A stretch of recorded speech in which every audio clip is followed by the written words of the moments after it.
বেশ ভালো পরিমাণে পাথর দেখা গিয়েছিল এই এলাকায়।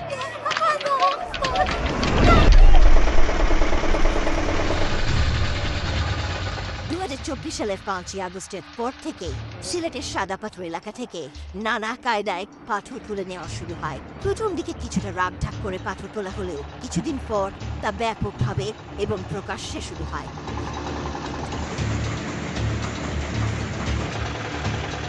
23 এপ্রিল থেকে গত 3.5 মাস ধরে চলে সবচেয়ে বেশি পাথর উত্তোলন।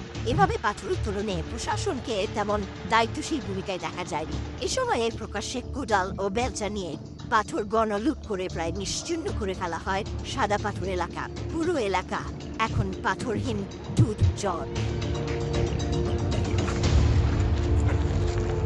ভারত সীমান্তবর্তী ভোলাগঞ্জের শূন্য রেখার কাছে ধলাই নদের উৎসমুখেই এই সাদা পাথর এলাকার অবস্থান। প্রায় 15 একর এলাকা জুড়ে সাদা পাথর পর্যটন কেন্দ্র। ছোট বড় অসংখ্য পাথরের উপর দিয়ে প্রবাহিত জলের ধারাই ছিল এই পর্যটন কেন্দ্রের মূল আকর্ষণ। প্রকৃতির এই অপার সৌন্দর্যের টানে প্রতিদিন দেশ বিদেশের কয়েক হাজার পর্যটক ভিড় জমান। 3 মাসের বেশি সময় ধরে পাথর লুট চললেও গত এক সপ্তাহে দেদার লুটপাট চালিয়ে পুরো এলাকা পাথর শূন্য করে ফেলা হয়েছে। ক্ষুদ্র প্রতিক্রিয়া জানিয়েছেন দর্শনার্থীরা। আমি গত বছর এসেছিলাম আর এবার এসে দেখেছি পুরোপুরি একটা মরুভূমি।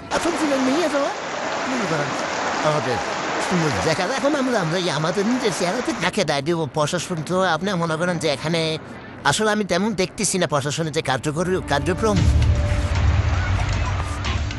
এই সাদা পাথর এলাকায় এক সময় যতদূর চোখ যেত দেখা যেত পাথর আর পাথর। এখন সেখান থেকে পাথর তুলে নিয়ে যাওয়ার পর শুধুই বালি আর ছোট বড় অসংখ্য গর্ত চোখে পড়ে। পাথর না থাকায় এখানকার সৌন্দর্য পুরোপুরি ম্লান হয়ে গেছে।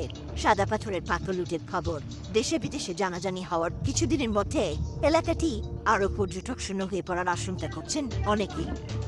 আমরা আছি প্রায় এখানে 1000-এর ঊর্ধ্বে ব্যবসায়ী ফুটুরা বাংলাদেশে 150-200 মতো। তা আমরা তো বেকার হয়েছি, আমরা গুঁড়ো চলে না।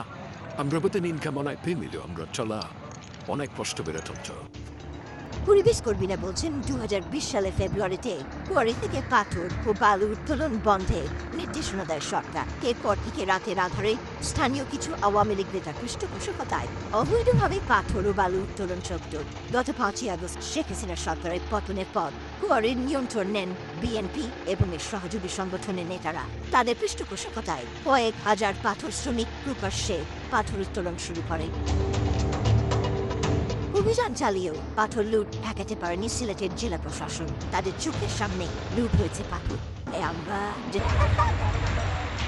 প্রকৃতি ও পরিবেশের সুরক্ষায় দেশের 51টি পাথর কোয়ারির মধ্যে 17টি কোয়ারির ইজারা স্থগিত রাখার সিদ্ধান্ত নেয় সরকার। 14 জুন সিলেট সফরে এসে পরিবেশ বন জলবায়ু পরিবর্তন বিষয়ক উপদেষ্টা সৈয়দা রিজওয়ানা হাসান প্রকৃতি ও পরিবেশ রক্ষার স্বার্থে সিলেটের কোনো কোয়ারি ভবিষ্যতে ইজারা দেওয়া হবে না বলে জানান। ইজারা স্থগিত রাখা কোয়ারির অধিকাংশই সিলেটে অবস্থিত।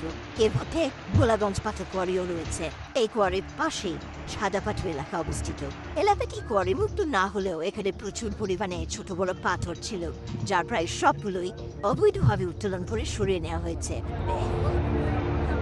পরিবেশ কর্মীদের অভিযোগ 5ই আগস্টের পর কোম্পানিগঞ্জ উপজেলার গোলাগঞ্জ পাথর পরে শাহ আরেফিন টিলা ও বাংকার এলাকার পাথর লুটপাট করার পর পাথর থেকুদের নজর পড়ে এই সাদা পাথর এলাকায়। প্রকাশ্যে এই লুটপাট চললেও স্থানীয় প্রশাসন ছিল নির্বিকার।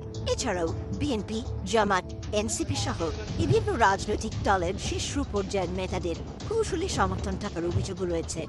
উপদেষ্টা মহোদয় স্থানীয়দের অভিযোগ সাদা পাথর লুটপাটে প্রায় প্রতিটি রাজনৈতিক দল ও অঙ্গ সহযোগী সংগঠনের স্থানীয় কিছু নেতার পরোক্ষ সমর্থন ছিল। এর মধ্যে কোম্পানিগঞ্জ উপজেলা বিএনপির সভাপতি শাহাবুদ্দিনের জড়িত থাকার বিষয়টি বেশি আলোচনায় রয়েছে। এ ঘটনায় 11 আগস্ট রাতে তার সকল দলীয় পদ স্থগিত করে কেন্দ্রীয় বিএনপি। দলীয় বিজ্ঞপ্তিতে সাদা পাথরের লুটপাটের বিষয়টি উল্লেখ করা না হলেও চাঁদাবাজি ও দখলবাজির কথা উল্লেখ করা হয়েছে। এদিকে সিলেট কেন্দ্রীয় শহীদ মিনারের সামনে গত 24 জুন সিলেটের পাথর কোয়ারিগুলো ইজারা দিয়ে আবারও চালুর দাবিতে সিলেট জেলা পাথর সংশ্লিষ্ট ব্যবসায়ী মালিক শ্রমিক ঐক্য পরিষদের ব্যানারে মানববন্ধন হয়। এর যোগ দিয়ে একাত্মতা জানিয়েছিলেন সিলেটের বিএনপি, জামাত এবং এনসিপির শীর্ষ 6 জন নেতা। ওই মানববন্ধন ছাড়াও গত 20 জুলাই পরিবহন মালিক ও শ্রমিক নেতারা পাথর কোয়ারি চালুর দাবিতে সিলেট নগরের ফুড পয়েন্টে মানববন্ধন কর্মসূচি পালন করে। সেখানে বিএনপি চেয়ারপারসনের উপদেষ্টা ও সিলেট সিটি কর্পোরেশনের সাবেক মেয়র আরিফুল হক চৌধুরী যোগ দিয়ে পরিবেশ ঠিক রেখে কোয়ারি চালুর দাবি জানান।